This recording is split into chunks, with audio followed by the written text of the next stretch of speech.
Good morning, Matt Waldman. It's me, Bob Harris, saying hello to you on week 9. That was like my sneaky way of getting the introduction that you hated. Hi, everybody. It's time to feel it or fuck it. The fantastic podcast that all the kids love. That's what we need is a bunch of kids going, yay! Yes, I'm sure the kids are like super enthused right now. Hi, kids. All right, let's get this thing rolling. Week 9 was a hot mess, all kinds of stuff going on, a lot of defense not being played, but also some defense being played. Apparently the Steelers at least have half a defense. Daniel Jones was exposed as a fraud against Pittsburgh. Feel it or fuck it. Oh, we're going to say fuck it. But I know most people are rooting for me to say feel it. But I think there is still it's kind of like there's a 35% chance that he could be exposed as a fraud over the next several weeks if teams follow the Steelers' blueprint. But that's going to be easier said than done. The Steelers, right? They don't have T.J. Watt, right? They don't have T.J. Watt. They don't have Alex Highsmith. They don't have Nick Herbig, and they don't have Jalen Ramsey, who can play safety in addition to playing cornerback and look fucking good as a safety, at least in some of the things that I saw thus far without looking at the all 22. Jalen Ramsey can lay the lumber, which was a lot of fun to watch, but for Daniel Jones, what happened was this. Essentially, the Steelers stopped the run. They're good at stopping the run. They're very gap sound. They simplified their defense this week, apparently. That was one of the things that was talked about a lot during the game, that they just made calls easier and they just flew to the ball. And boy, did they flow to the ball, because they pretty much rendered Jonathan Taylor useless until they had built a lead. And then go ahead. Quickly to that point, he had season low 45 yards. He was hit at or behind the line of scrimmage on 6 of 14 carries. Yeah, I mean they did to Taylor what they did to Quinshon Judkins earlier in the season. Yeah, I mean they just shut his ass down. And then the Colts, not following the Browns, looking at the Browns, they didn't look at the Browns and go, maybe we shouldn't try play action. Maybe we shouldn't listen to those analytical people who never played football who say, oh, play action. It still works when the run game doesn't work. Well, maybe if the run game isn't working for you statistically, that makes sense. But in the flow of the game and context, yeah, you might not want to try 5 and 7 step drops off play action and not have like Herbig or Watt or Highsmith meet your ass at the top of the drop like they did with Jones, who was forced into 2 strip sacks, and then he had 3 interceptions, and he had like 4 tip passes. And Daniel Jones, I got to say, had more tip passes as a player I scouted at Duke than any of the top prospects in that class, and that included the shrimp Kyler Murray. Okay, so yeah, there's something about Jones in terms of the predictability in which he kind of tips off what he's doing, and teams are able to get that done. But I would say he still made some good throws. He still made some nice throws in cover 2. Just keep an eye on the fact of whether teams – the other thing that we'll get into what else the Steelers did, but they shut down enough of this passing game that was like the easy portion to make Jones' life a little more difficult, and he made some good throws, but the pressure and then some of the reads in the middle of the field – he threw right to, to Peyton Wilson on one of those. There were some bad plays on his part this week. It just got worse and worse.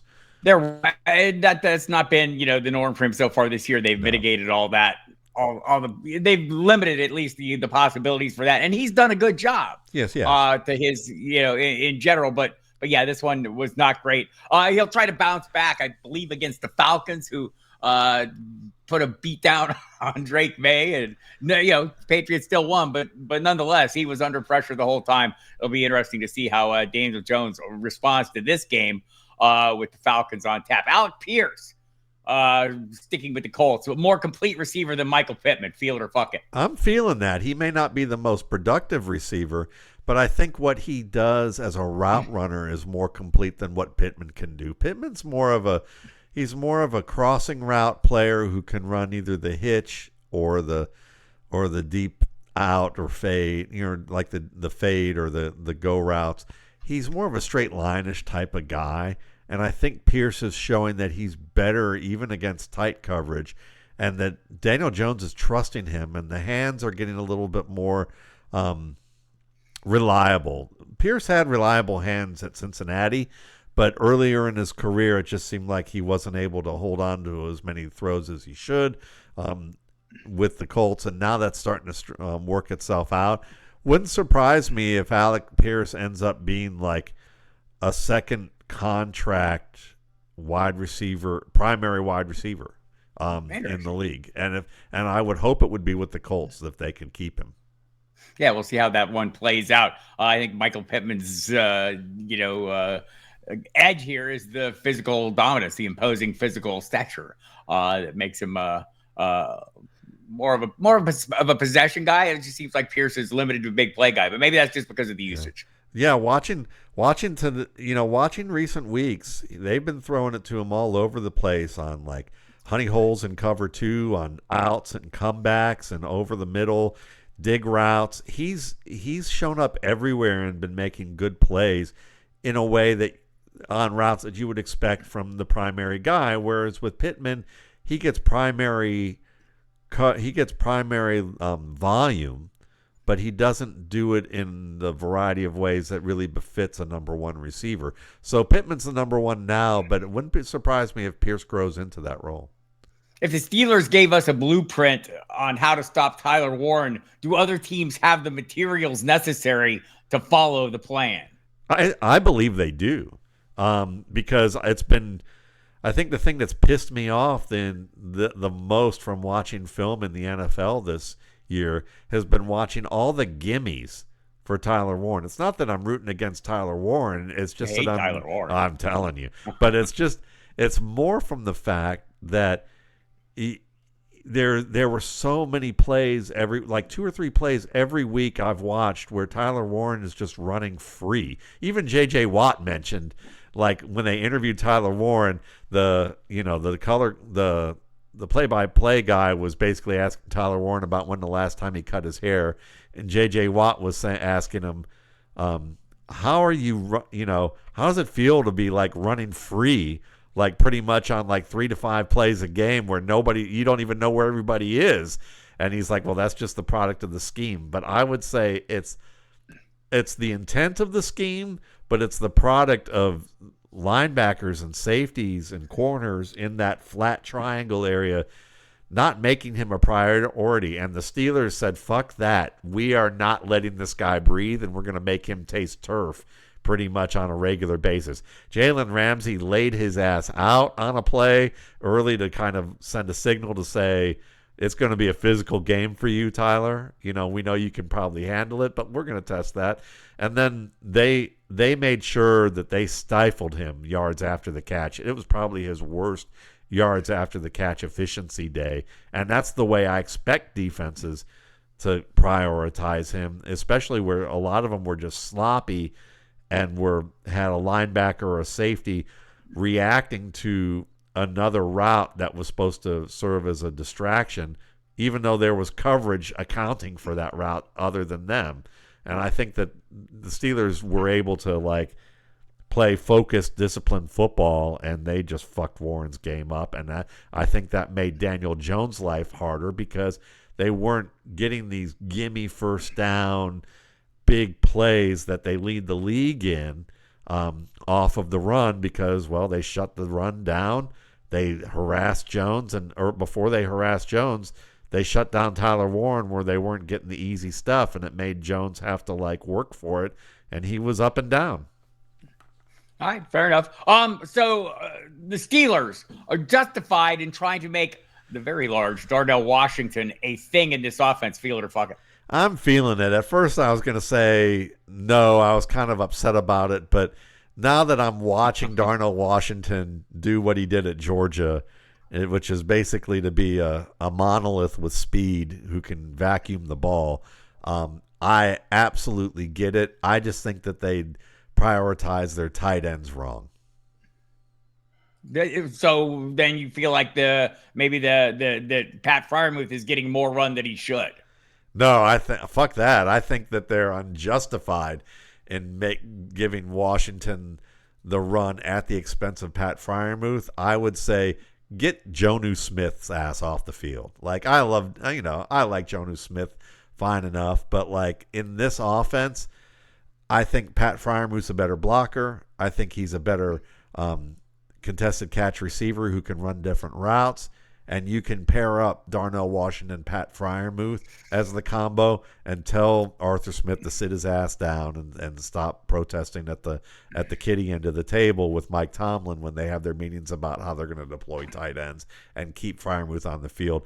He's the one that makes the best adjustments to the ball, and you can see that with what they did with him this week with Rodgers and then the big play potential that he has down the field because he's a good route runner and adjusts well. Jonnu's good after the catch, but he's not the route runner that Freiermuth is. He's not the tight coverage player that Freiermuth is. The best of both worlds is Darnell and Pat. Smith being loyal to his fellow Smith, much like I still have Najee Harris's on many Dynasty rosters. Not letting them go. I support all the Harrises. The Smiths are sticking together as well. Kaleb Johnson sighting. I think there's more to come. Feel it or fuck it. Fuck it. Not to the amount that people are hoping for, but it's nice to see that he emerged from the doghouse just long enough to catch a pass and to run the ball once during the series. They'll feed him a little bit more. He may make a big play here and there from time to time when they give him those opportunities, but next year's the time for him. Isaiah Likely, second most targeted receiving asset for the Ravens last Thursday night. Did a nice job with it, makes the big plays. Is he about to become a thing in fantasy? Feel it or fuck it? I'm going to say fuck it. I think that this is just one of those, he's going to tease people from time to time with the opportunities that he gets. Lamar Jackson's going to spread the ball around, but it's still Mark Andrews' show until at least he's traded. And I don't think they're trading him. I think they're going to stick with him through this playoff contention window that they have, and they're going to ride it for all it's worth.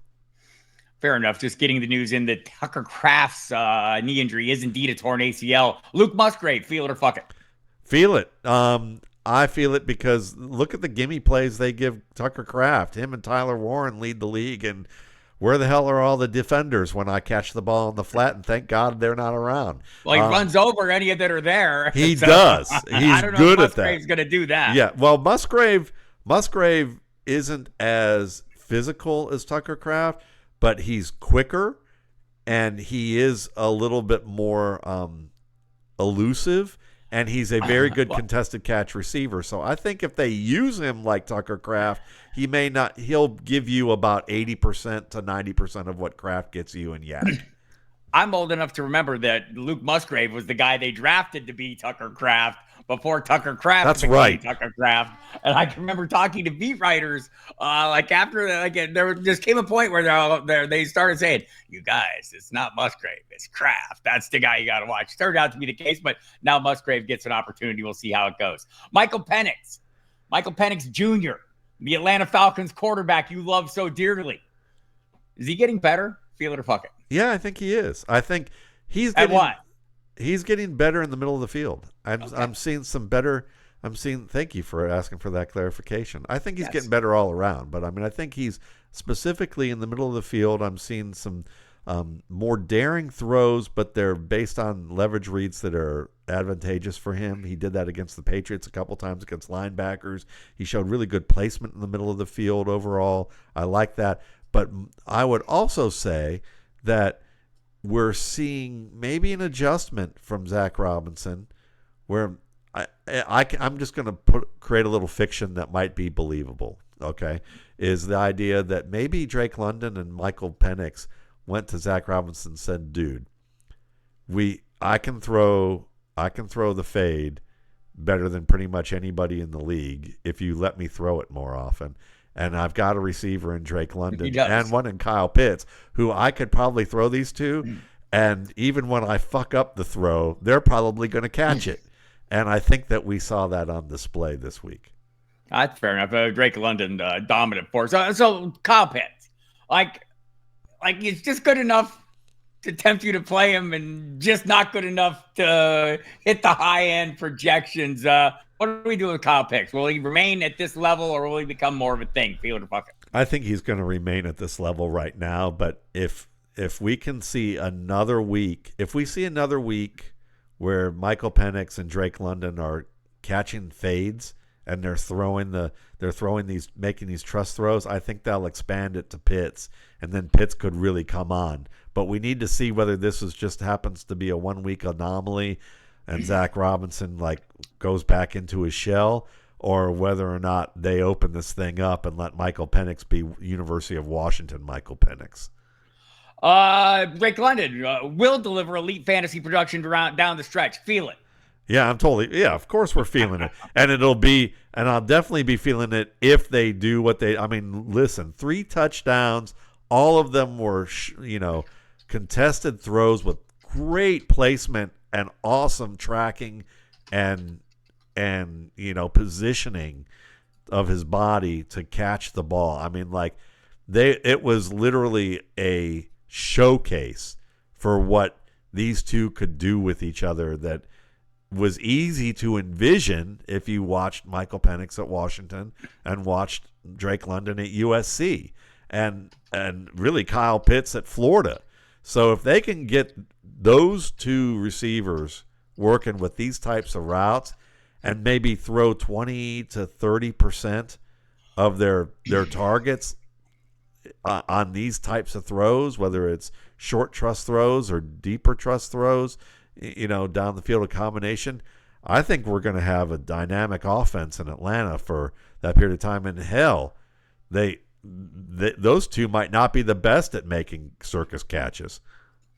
Interesting. Okay. Bijan Robinson. Will he do the Roger Craig dance? 1,000 yards rushing and receiving. Feel it or fuck it. I'm projecting for it. Absolutely. And the guy who made, Bijan Robinson made a circus catch in this game also. That's the guy I'm alluding to might be the best, might have the best hands of the three guys I've talked about. But yeah, I think he's going to do that. The rushing might be a bigger challenge because of the split with Tyler Algier than the actual receiving game, because he's a fixture in the passing offense, and they're using him in a variety of ways that I like. Booty calls about to be hung up on. It seems like Kayshon Booty's got the hamstring injury we saw in his absence. Great game by Stephon Diggs. Also a great game by Demario Douglas. It was Demario Douglas Day Sunday. Will it be Pop Douglas month in New England? Feel it or fuck it. Well, Booty's out for the month, then yes, which sucks. I just traded for him. In a team where I needed a receiver, and I made just kind of a small deal banking on that. It's just been a lucky season for me thus far, I got to say. For many of us. Yeah, Joe Burrow. I go on and on. I feel like I'm going to do the Niagara Falls bit and start listing players. But it could be Pop Douglas month. What they did really well against Atlanta is they featured him against D. Alford on the inside and ran routes across the field and did some throwback action, did some double move work to the outside when they did it. And listen, Pop made some good plays. There was a double move, really a triple move, like an out and up and out and an up again. Or actually it was it was something like that. I don't remember. It was a combination of a route that ended outside on the boundary where he made a contested catch that was pretty. It was reasonably well placed by Drake May, but the catch was prettier than the throw. But there were a number of nice throws by Drake May that were down the field, and Pop Douglas was targeted and won 2 out of the 3 downfield. The other he was kind of tied up on with a route. So I think it's very possible, but I think Diggs is the guy you're going to want to lean on. Douglas is more your let's pray and hope that happens, but he's still probably the third option behind Hunter Henry and Diggs, and then you can see Douglas and Mac Hollins fighting it out. Welcome to old age, by the way, the memory thing. It's not that big a deal. You'll get used to walking out into another room and then having to leave before you remember what you needed. All right, we'll move on. I feel that for you, Matt. I feel that for you. Okay. TreVeyon Henderson. I feel silly even saying this. TreVeyon Henderson's ready to take over from Andre Stevenson. Feel it or fuck it. Terrell Jennings would like you to know he's not. Why? Because Terrell Jennings scored a touchdown? And first half, they shared the workload pretty evenly. I mean, at some point, don't you just give TreVeyon Henderson a chance based on the draft capital invested in him? Well, maybe, except that I guess some of the runs that they use with TreVeyon Henderson, you could see, even though he had nice gains, he wasn't quite patient enough for some of those creases. on duo, for instance, where you have two double teams, he's running that play with a level of like lacking patience to really set it up fully, and ran into his lineman. But I thought overall he had a good game. I mean, I think you're going to want to roll with him in the next several weeks if Ramondre Stevenson's toe injury turns out to be a real problem. Unless they trade for somebody, because it's a real problem, and they don't like TreVeyon Henderson. Look, I'm only saying this in defense of many of our listeners, unlike me, who invested significant draft capital in TreVeyon Henderson. I'm sorry to say I did not do that. Well, no, I'm not sorry at all. I'm happy to say I did do it. I didn't do it, but I mean, a lot of people have been holding on to him, waiting for this big moment. It seems like the big moment's never going to come. Oh, and I would agree with that. But I think that as a running back 2 or running back 3, you're probably going to get that potential out of him because the line's playing well enough for him to make plays, and it's doing fine. I just thought you were going to throw one of those grocery store tantrums I see these kids throw. Those little. That's what I thought you were doing for a minute. My dad would kick me up and down the aisle if I threw a tantrum. I would be like a soccer ball if I give me one of This was the 60s, people. The rest of the people in the store would nod and go, "That's how you do it." Mine just left me in the grocery store, and then I was lost and wondered where the hell, and then I had to go to talk to somebody, Yeah, back in the day, they threw us in the swimming pool was our swimming lesson. Yeah, well, He'll make it out or not. Yeah, that's right. You were in the John Wayne School of Swimming. I was, for sure. I had that with skiing. Okay, well, I don't ski. It's cold and wet. I don't like I was those just things putting together. skis on me, thrown up a mountain, and just said, figure it out. That was what happened to me. I don't mind cold. I don't mind wet, but put them together and it's a bad combination. J.J. McCarthy's return to action seemed like a microcosm of his season up to that point. Had a really hot start, threw 2 touchdown passes in the first quarter, then kind of got bogged down, got caught up in some pass rush, etc. He made some plays. Well, J.J. McCarthy's return, feel it or fuck it. He's on point. I feel it. I think that, he had bad moments and it just deteriorated. He had a sequence that was in like 2 series where he got hit up the middle, and it seemed like everything derailed with him, whether it was being on the same page with his teammates on a play call, to throwing the ball a little bit too high on a couple of throws that got Justin Jefferson mad at him, and then throwing an interception that was called back due to a penalty, and then throwing an interception a few plays later that wasn't called back. I just think it was typical, and we'll call it rookie because this is his rookie year technically on the field. It was kind of rookie year stuff. I think he made some good throws overall. I think that when he knew what he saw, he was decisive. When he didn't, he needed to clean that up a little bit, but he handled himself reasonably well, could run the ball.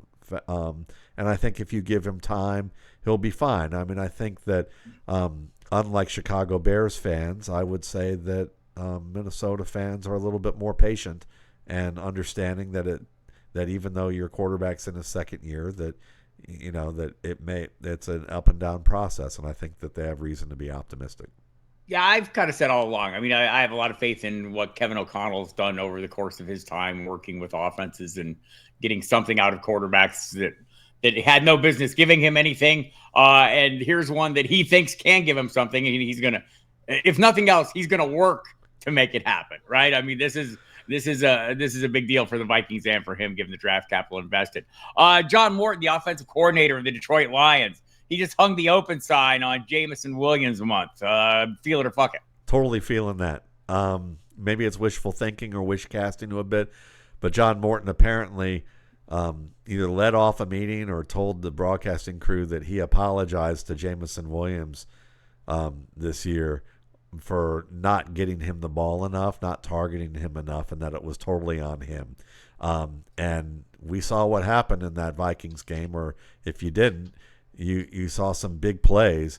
There was a nice dig route on third down from Jared Goff to Williams, where Williams was being led so that he could jump up and turn into the throw and turn his back to the safety, but he decided he was going to try and catch it awkwardly and continue running. And he managed to do that. Didn't get much on the run. It looked like a bad throw from Gibbs, but it was really just kind of an awkward thing from him. But then there was a 4th and 5 throw, I think it was, with 2 minutes left, up the left sideline that ended up in a touchdown where Williams did a beautiful job of really treading the boundary and just made a fantastic play. He had some good plays in this game. I think it's just a sign of things to come based on what Morton has told us. The Gen stats tell me that Jahmyr Gibbs allowed 7 pressures on 16 pass block snaps. That's a lot. Jared Goff was sacked on 5 of those. Jahmyr Gibbs, the weak link for the Vikings pass rush. Feel it or fuck it. Oh, totally fucking feeling that. It was awful. Like, it was Jahmyr Gibbs' worst game as a pass protector that I've seen. He's usually a little better than this, but the Vikings obviously saw something that they felt like they could get a good matchup with Eric Wilson on Jahmyr Gibbs, and that they could just overpower his ass or make him give one of those half-assed blocks where you don't get in front of the guy because you get sick of getting run over.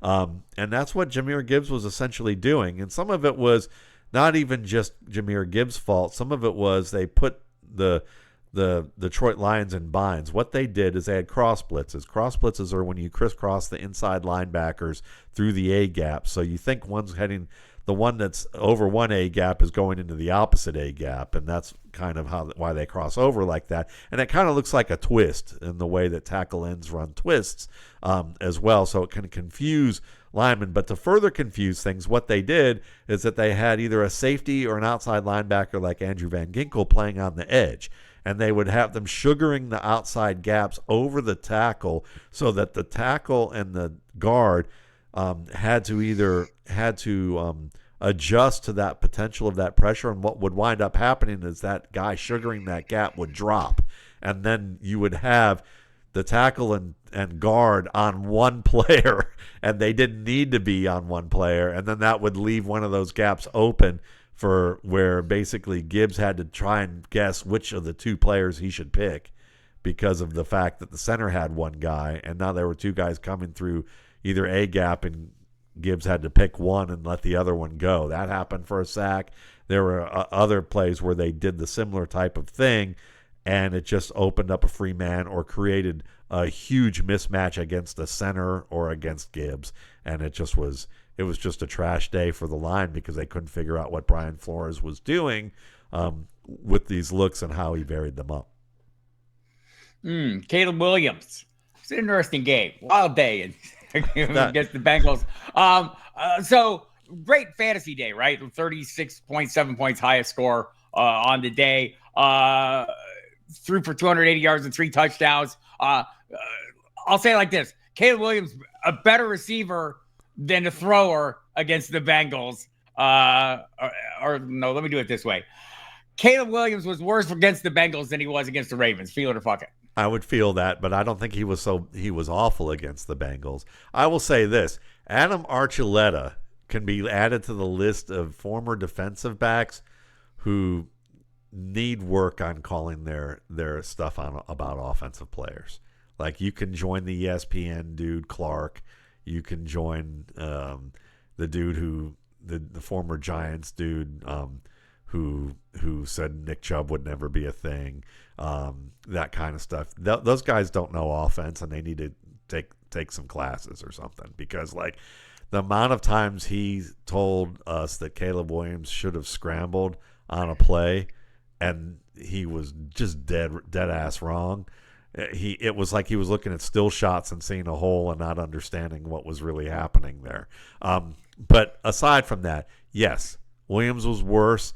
There were some plays that he was not quite as accurate where you would have liked to have seen him be. There was a check down opportunity that he probably could have, a couple of check down opportunities that he probably could have taken rather than try and scramble for that extra moment to try and get a bigger downfield play. So he's got to stop the big play hunting to the level that sometimes he does.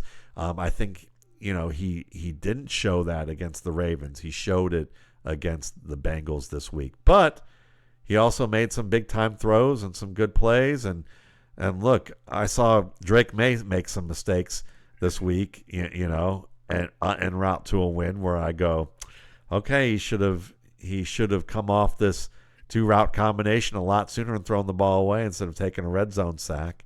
There were he should have been able to protect the ball better on a blitz, and not giving up the fumble.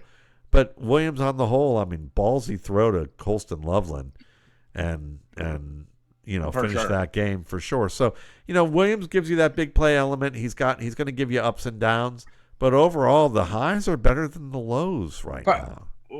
Field or fuck it, the percentage of Ben Johnson making Kaleb Williams better with his play calling is over 50%. Field or fuck it. Long term, I'm going to say feel it. I would say right now, the way people are taking it, I'd say fuck that. I'd say really, if Kaleb Williams had any offensive coordinator who was half decent in year 1, he would have been further along in year 2. Now he's learning this stuff in year 1 that he should have been able to have down, or in year 2 that he should have had down in year 1.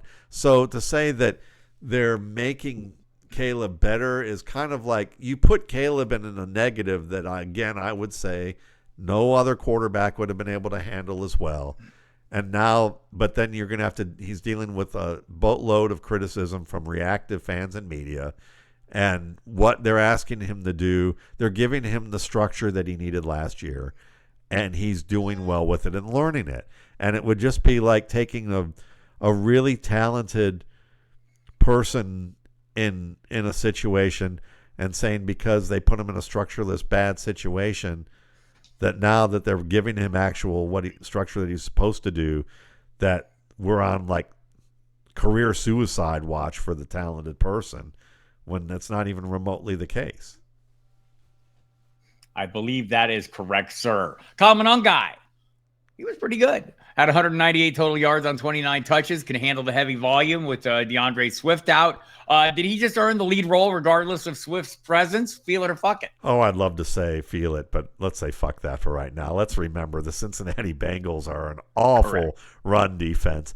Monangai played very well. He showed everything that I've talked about with him at Rutgers from this time last year, and had him as probably one of my highest rated sleepers. I know I had him at Football Guys at a sky high ranking because I thought Swift wouldn't figure it out, but Swift did figure it out, and it's his job. But Monangai, listen, he can handle the volume. He runs hard. He's going to be physical. He may have earned more touches in opportunities that Ben Johnson was being cautious about with him, and they may give him a little bit more of the workload.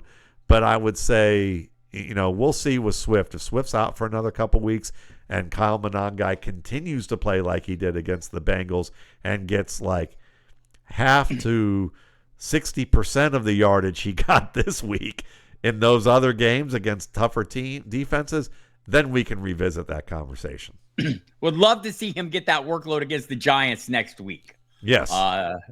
Said my Christian McCaffrey shares. It'll be okay, Bob, if that happens. Colston Loveland. I'm going to pull the curtain back a little bit. I think I started saying here, and I know I started talking about it a couple weeks ago, or there were a couple plays where Colston Loveland, without making big plays, just you could see, hey, this guy has, I get it. Like just a little bit of an eyeball test wise. I want to say 2 weeks ago in particular, there was a play where his athleticism really stood out. He didn't make the catch, but I just said, man, look at what he just did. And so then we see yesterday, it was I had a fantastic game. I'll also say this. So I do my in and out column of Football Guys where I pick one player at each position that I'm in on and out on.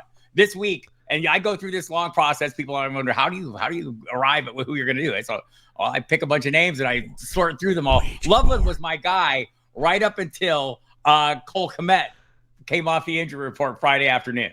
I wrote more about it in my face-off article with Gary Davenport. So now I'm sitting here taking a big miss at the position when I could have had a huge hit.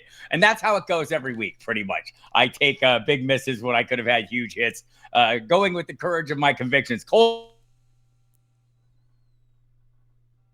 Loveland, better than Tyler Warren. Feel it or fuck it. Oh, yeah.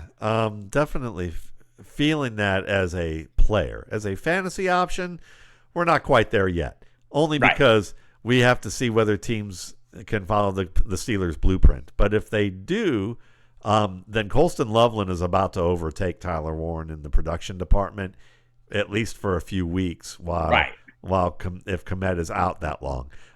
But Loveland, what Loveland does well is that he is as good of a contested catch player as Tyler Warren. He is a more explosive player downfield than Warren, who can win one-on-one. He's also I would argue he's a better runner after the catch. Tyler Warren's more of a bulldozer, a Bill Dotrieve bulldozer. He's more of a bulldozer than, say... bulldozer's like a bulldozer, except with more bulls. Exactly. That's right. Exactly. And then, but Loveland gives you the combination of explosion and strength, and he's a little more fluid in those ways. So and I think he's just a better route runner than Warren. Warren's more of a zone specialist who can win some man-to-man trust throws, whereas Loveland can pretty much do everything you want from this guy.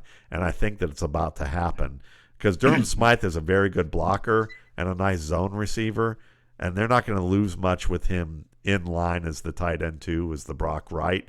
But we're about to see a little bit of Sam Laporta plus here from Colston Loveland, I bet. Right. And that's part of this whole equation is Ben Johnson knows how to use this kind of player and did with another type of this player, Laporta, as a rookie. So a lot of hope. Loveland's been beat up, but started in training camp, so maybe he's finally healthy and they can start putting him out there. But I'm also with you. I don't want to get out in front of this too far. I probably wouldn't be rolling him out in lineups every single week, but as a streaming option, sure. Especially and honestly, now that I think about it, I don't know that I should let Cole Kmet scare me off. I think that was the moral of my story. Don't let Cole Kmet scare you off anything, people. Chase Brown's fantasy season will continue after a late start. I'm going to tell you why you feel this, because I've been saying this all along, Matt, that the second half of the season, the schedule was going to lighten up. Tell me how much you agree with me. Oh, absolutely. Agree with you a great deal. I mean, look at that. Look how he just led me through those hoops. He's like my wife trying to lead me through hoops. I feel like I'm more like the person at the dog show thing where they run him through the little paces. Yeah, except if I did that with my dog, he'd just go. I don't have any treats for you either. Yeah, so that's true. That's all right. I'm eating raw beef these days probably anyway. Let's see. Anyway, but no, I would say that Brown looks good. It's just a matter of whether they can stay in games, but enough to give him enough touches. Now he's going to get touches in the receiving game for sure. And then with Samaje Perine also hurting himself, getting beaten up, which was like literally Taj Brooks time. It could be Taj Brooks time. It could very well be a little bit. So that might be fun to watch. Yeah, though I did enjoy Samaje Perine doing his Bob Harris imitation of what happens when someone says, maybe you should go to the doctor, because he had his ankle bent back in a horrific fashion on a kick return, and the two trainers come and look over him, and one of them says something, and he literally hikes himself up and brushes past them and runs off the field like nothing is wrong, and then they pan to his ass over on the bench, and he's writhing in pain. But he was not about to have them get a stretcher. He was I'm not. How about going to the hospital? I'm with you. I'm okay. Samaje. I'm with Samaje. Yeah, Samaje. You're not going to catch me in the blue medical tent anytime soon. Joe Flacco is a badass. Feel it or fuck it. Oh, I'm feeling that. Injured AC joint on your throwing arm, and the throws that he made in that game. Come on. I mean, that's enough to he gets all the respect in the world for what he's doing. I mean, I know they're basically playing quick game concepts with him right now, so that as a way of just getting the offense distilled down to what he can manage and allow him to diagnose and throw and utilize all those receivers in a way without overthinking things. But that's hard enough. And then to have to do it, with a bad throwing arm, and to be able to make the throws that he did, it was fantastic. It was a really gutty display for him. All the respect in the world. Further evidence that old dudes rule. No, and I say that without any bias or. Look, Samaje Perine's an old dude for a running back, and he was like, "Nope, you're not putting me out to pasture." I'm at that point in the year where I'm actually playing Samaje Perine in 2 leagues. So unfortunately, I'm in like 30 leagues. So it's not like the vast preponderance here, but it's enough to make me feel his pain and share it. I might just start calling you Samaje. Call me Samaje. I'll grow the beard. Yeah, see, there you go. All right, that's it for us today. Go to footballguys.com to find both of our work during the week. Also, go to mattwaldman.com for all things associated with the rookie scouting portfolio, including some great dynasty rankings and projections that you must have if you play in that portion of the hobby. You can hear me on SiriusXM Sports Radio every damn day, whether you want to or not. I'm Bob Harris. He's Matt Waldman. Love you back. Goodbye. Love you, Bob. Bye.